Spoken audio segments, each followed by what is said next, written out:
मी जगायलो कशासाठी जगायलो जीवन, माझं हे शरीरधारी जे जीवन आहे ते पाठवलं कशासाठी पाठवलं, पती पत्नीसाठी पाठवलं, मुला बाळासाठी पाठवलं, प्रॉपर्टी कमवण्यासाठी पाठवलं.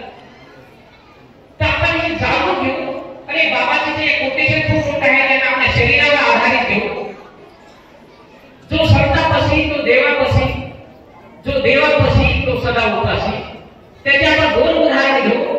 बाबाजीने आपल्याला ज्या देवापाशी बसवलं होतं ते जेव खाऊ म्हणत नव्हतं, पण आपल्यामध्ये एक आत्मा म्हणून परमेश्वर जे म्हणतात ती एक शक्ती आहे आपल्यापाशी आत्म्यापाशी. मग आपण त्या देवाला माझा आत्मा म्हणून समजू, आम्ही त्याच्यापाशी किती दूर आहोत. आम्हाला का सुख वाटत नाही. आम्हाला या शरीर रूपी हे जे आहे हे शरीर रूपी आहे याच्यामध्ये याला पती पत्नी आहे, शरीर हा पती पत्नी आहे, मुलं बाळामध्ये ममता आहे, हात पाय मध्ये त्याच्यासाठी करणारे कर्म आहे. एवढं करत असताना आम्ही का दुखी. जर या जीवनाला जर आपण सार्थक समजून घेतलं तर आपण आपल्या जीवनाचा कसा सोहळा साजरा करू हे आपण जाणून घेऊ शकतो. मी खुश का नाही, माझ्या प्रपंचामध्ये मी का खुश नाही. खुश नाही तर मी दुसरी कामं करायला माझी बाकी राहिली का. हे जर प्रश्न तुम्ही आपल्या जीवनाला केला तर हे करायला याच्या करण्याबद्दल जर मी खुश नसेल माझी बाकी तर दुसरी बाजूचे आहेत का. याच्यामध्ये जर दोन गोष्टी समजल्या तर तेव्हा माहित होईल की नाही आपलीही कार्य काहीतरी आहे. फुलाजी बाबाजी आपल्या प्रपंचासाठी जगले, स्वतःच्या शक्ती ओळखून घेतल्या. काय शक्ती आहे, प्रेम काय शक्ती आहे, माया किती शक्ती आहे, राग काय शक्ती आहे, लोभ काय शक्ती आहे. आपण या ड्युटीवर निघलो, हे शरीर घेऊन सगळे स्त्री पुरुष या ड्युटीवर घेऊन निघलो. जसे आमचे पोलीस बंधू आहे ते ड्युटी करायला,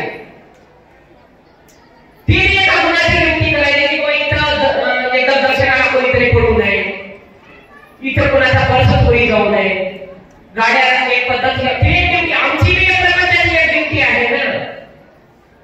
त्याने गाडीची ड्युटी म्हणजे माझ्या प्रपंचाची ड्युटी, माझ्या मुलाबाळाची ड्युटी आणि माझं सार्थ करण्याची ड्युटी. माझी कोणती ड्युटी, मी जन्माला आलो माझी कोणती ड्युटी, हे जेव्हा आपल्याला समजून घेतलं तर आम्ही त्याचं उत्तर कुठून तरी जोडून घेऊ. जोपर्यंत आपण विचार करणार नाही की आलो कशासाठी. फुलाजी बाबा बार म्हणत होते की आज कशासाठी आलो, कधी पांढऱ्यात तुम्ही वाचवा त्या पांढऱ्याला चांगलं वाचवा. माणूस जन्माला कशासाठी, त्याला काय करायचं आहे, काय करून जायचं आहे, ह्या गोष्टीचा जेव्हा विचार जोपर्यंत माणूस करत नाही. आता एक दारू शब्द मी इथे बसल्या बसल्या दारू एक शांतता राखा म्हणला, म्हणजे आमच्या गरबल्यामध्ये आता त्याने एक शब्द सांगितला किंवा शांतता आमच्यामध्ये आहे. तसंच आल्याने काय शांतता आम्हाला खोदून काढायची आहे. त्याने साध्या भाषेमध्ये सांगितलं की तुम्ही शांतता राखा, म्हणजे आम्ही चंचलपणामध्ये शांतता आहे म्हणून त्याचं उत्तर आहे. जेव्हा आध्यात्मिकमध्ये आपण चर्चेमध्ये बसतो तेव्हा त्याचं उत्तर भेटत काय, तो माणूस थांबतो तो आम्हाला याचं उत्तर नाही. उत्तर नाही म्हणण्यामध्ये उत्तर आहे जीवनाचं. ह्या गोष्टी आपल्याला आध्यात्मिकमध्ये मिळून येतात म्हणून संकल्प म्हणजे याच्यामध्ये आत्मज्ञान आहे. जीवनाला बघा एवढं आपण श्रेष्ठ जीवन जगायला बघा आपण दुःखी जाऊ नये, अज्ञानानेच आपण सत्य समजायला. गुरु हे शब्द कुणाला लागवते माहिती का, सद्गुरु सत्यगुरु म्हणजे पण आपण अज्ञानाला घेऊनच आपल्या जीवनाचं रहस्य दूर करायला बघायला. जीवनाचं रहस्य अज्ञान कधी दुःख देत नाही. मी माझ्या समोरचा माणूस माझा अपमान करायला म्हणून जेव्हा मी माझं नाही बोलत बसतो तेव्हा माझं अज्ञान दुःख द्यायला. मी समोरच्याला जाऊन अज्ञान म्हणून समजवतो मी माझं ज्ञान माझ्यामध्ये श्रेष्ठ आहे की तो अज्ञानी आहे आणि तो माझी निंदा करतो, त्याच्या परीने ते बरोबर आहे. आपल्या जीवनाचं दुःख देणारा अज्ञान आहे. आपल्याला वाटतं आध्यात्मिकमध्ये आणि आम्हाला खूप ज्ञान घेतलं, आम्हाला इष्टीवरती जेवढे मी माणसं आम्हाला थोडासा अभिमान येते, आम्हाला शान नाही दिली, प्रवचनला नाही दिलं तर आम्हाला राग आला म्हणजे आमच्या अज्ञानाने आम्हाला दुःखी केलं. समोरच्या पब्लिकनं नाही दिलं, त्याच्यापेक्षा जेवढ्या शाळा होत्या त्याला परमेश्वर करायला जेवढ्या ओळी होती तेवढ्याला ते वेळ देते. पण आमचं अज्ञान तिथं आम्हाला केलं हरी होती, आम्हाला बोलू दिलं नाही, आम्हाला शान नाही दिली, नाही आमचा सत्कार नाही केला, नाही आम्हाला खाण्याबरोबर हे मी अज्ञानमुळे हे मी आम्हाला दुःखी करायला त्या या भावनेला मी बोलेन की आम्हाला आमचा अज्ञान दुःखी करायला. सद्गुरू कधी दुःखी करत नाही म्हणून सद्गुरू म्हणायचं म्हणतात. आम्ही फुलाजी बाबाला तर गुरु केलो पण मधाच्या नाही का गुरु करा. अज्ञान दुःख देणारा मुलगा असो, मुलगी असो, शेजारी असो, सरपंच असो, पाटील ते अज्ञान दुःख द्यायला. आणि या जगामध्ये बघा 3 गुणांपासून माणूस बनलेला आहे.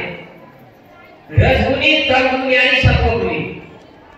म्हणजे रागाची माणसं, ममतावाली माणसं आणि सद्गुणावाली माणसं.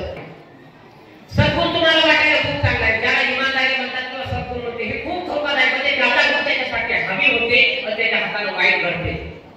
म्हणून बाबाजीला पण असू येत होते, पण बाबाजी तिथून त्याचे जेवढा रागाला असू येत होते ते बाळगत होते, पण ते कुणाला श्राप देत नव्हते. म्हणून हे गुण मी म्हणून म्हणालो की आपल्याला अज्ञान जी आपल्याला परक करून टाकते, आपल्या गावाच्या बाहेर काढते, आपल्या सत्यातून बाहेर काढते. म्हणून सत्याला सद्गुण करून घ्या की मला हे जे जागवायला, माझा राग जागवायला, माझा मोठेपणा जागवायला, माझा मान जागवायला, हे मी माझ्यासाठी घातक आहे. या जीवनाचं जर रहस्य समजलं माणसाला तर जीवन खूप चांगलं जगू शकते. म्हणून आपल्या गुणाला समजा, रजगुण, तमगुण, सत्गुण हे तिन्ही लेकर पाहिजे. हा जगामध्ये 3 गुणाचं लेकर राहून इथं म्हणतो. तमगुणी बी पाहिजे, ममता रजगुणी बी पाहिजे, सत्वगुणी बी पाहिजे, तर हे देश चालते. म्हणून या जीवनामध्ये सर्वांची जरूरत आहे. म्हणून परमेश्वराने हा आपल्या 3 गुणामध्ये तीन रस्त्याचे गुण दिलेले आहेत. म्हणून या गुणाला तुम्ही वाईट गुण असं म्हणू नका, फक्त समजा, त्याला समजून घ्या आणि जगायला शिका. नमस्कार.